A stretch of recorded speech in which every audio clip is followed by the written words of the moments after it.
Ready? 3, 2, 1. Cantiknya. Ni telekong Siti Murni yang Jo belikan hari tu kan, Mak? Oh, Jo, yang Ju beli hari ya. Dan sesuai ngam dengan Mak lebih lagi dekat mukanya tu. Selesa sangat. Selesa, Ju. Sebabkan selesa, Jo ada surprise lagi untuk Mak. Pagi ya, Ju. Kena pejam mata dulu lah. Awaklah, pejam mata. Okey, ready?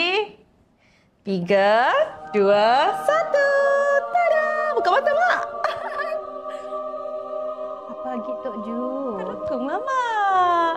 Telekong Siti Murni yang baru Ya tau. Allah, terima kasih, Ju. Sama-sama. Ada juga pakai Mak tukar-tukar. Mak doakan Jo tau.